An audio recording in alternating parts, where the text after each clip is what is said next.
नमस्कार मित्रों, जितेंद्र कुमार पांडे, सहायक जिला शासकीय आयुक्त कानपुर नगर। माननीय सर्वोच्च न्यायालय ने SLP सिविल 19,992/23 जो IFFCO Tokyo general insurance company limited बनाम गीता देवी आदि में माननीय सर्वोच्च न्यायालय के जस्टिस CT रवि कुमार और जस्टिस संजय कुमार की पीठ ने एक आर्डर किया है। इसमें 149(2) में जो मोटर अधिनियम है उसमें यह है कि दुर्घटना के होने पर बीमा कंपनी वाहन से संबंधित सभी प्रपत्रों की जांच करेगी। इसमें घटना यह है कि सन 2010 में 9/5/2010 में धर्मवीर टेम्पो से जा रहा था और टेम्पो अपनी मोटरसाइकिल से जा रहा था और टेम्पो चालक ने उसे टक्कर मार दिया जिससे उसकी मृत्यु हो गई। इसमें रोहड़ी के कोर्ट में क्लेम पिटीशन फाइल हुआ। क्लेम पिटीशन में ड्राइवर का जो DL था घटना के समय वो फर्जी पाया गया और पिटिशनर ट्रिब्यूनल ने 13,70,000 रुपये का अवार्ड कर दिया और कहा कि ये बीमा कंपनी इसको देगी, वाहन स्वामी देगा, क्योंकि दौरान क्लेम जो मोटर टेम्पो के मालिक थे उनकी मृत्यु हो गई और उनके वारिसान में उनकी पत्नी, उनकी माता और उनके पिता बचे थे। इस पर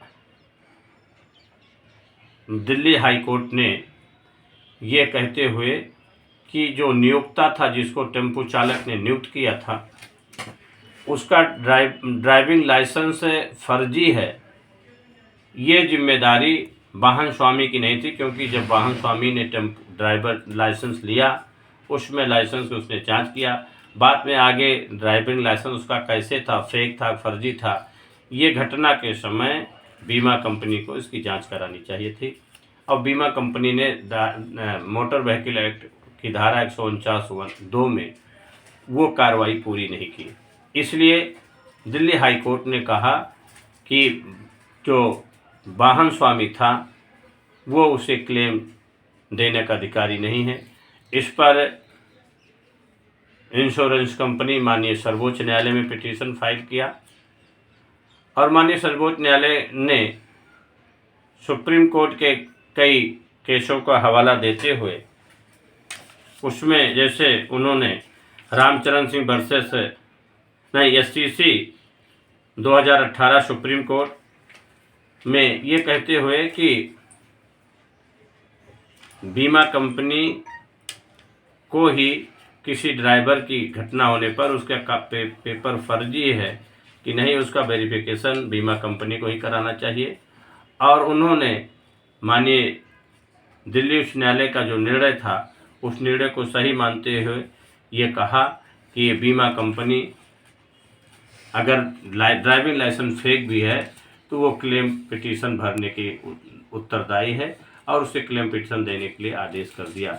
निश्चित रूप से ये 149(2) में जो मोटर व्हीकल एक्ट में प्रावधान दिया गया है उसका पालन बीमा कंपनी को अवश्य करना चाहिए।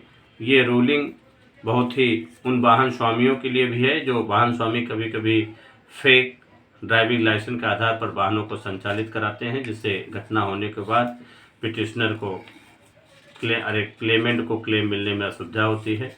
मैं अपने YouTube चैनल के माध्यम से आज ये आपको सुप्रीम कोर्ट का लेटेस्ट जजमेंट जो मोटर व्हीकल क्लेम में दिया गया है बता रहा हूँ। मेरा चैनल आगे लाइक करें, सब्सक्राइब करें। धन्यवाद।